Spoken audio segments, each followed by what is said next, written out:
مساء الخير. وجدت أنه من الضروري أخرج وأتحدث عن أمر مسكوت عنه، وهو في تزايد في الفترة الأخيرة، وهو تهافت النساء على طلب الطلاق لأسباب تافهة من وجهة نظري الشخصية. في الفترة الأخيرة كثير طلبات استشارات توصلني فيما يتعلق بطلب الطلاق، ومعظمها تكون حالات متشابهة. الغريب أنها حالات متشابهة، يعني الزواج فيها أكثر من 10 سنوات.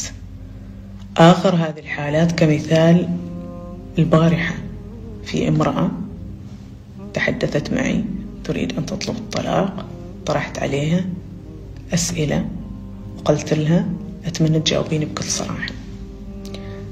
كم عمر الزواج؟ قالت لي 11 سنة.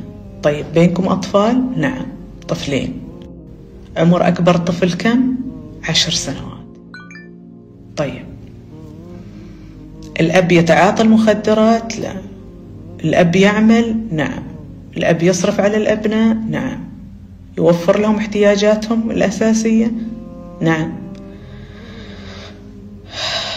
يوفر لكم مسكن مستقل؟ نعم. هل يضربك أمام الأبناء؟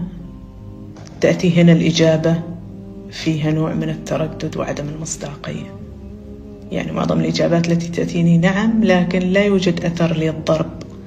يعني أنا مثلا شخصيا تعرضت للضرب، كان يستمر معي آثار الضرب لمدة 2 أسبوع وآلام لمدة 3 أيام.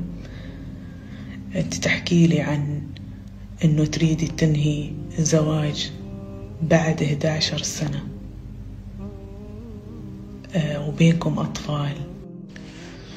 وبينكم أطفال وما تتحدثي عن الأسباب الصريحة. فاستمريت معها بالحديث أحاول ما أفهم السبب الرئيس، فقالت لي والله السبب هو مشاكل من بداية الزواج. نفس الإجابات أجت دائما. طيب أنت ما تذكرتي أنه في مشاكل إلا بعد 11 سنة؟ تمام. إيش بعد؟ والله أنا شاكة وأحس أنه يخونني. السؤال الكبير اليوم، أنت كأم بما أن ما في ظروف قاهرة حتى تنهي هذا الزواج، لماذا تريدين إنهاء هذا الزواج بكل بساطة؟ يعني هل خيانة الزوج تعتبريها سبب قاهر لإنهاء العلاقة الزوجية؟ والسؤال الأكبر اللي أطرحه على النساء، هل أنت تعملين؟ الإجابة لا. طيب والأطفال ما فكرتي فيهم؟ ليش ما تحاولوا تحلوا الموضوع بشكل ودي؟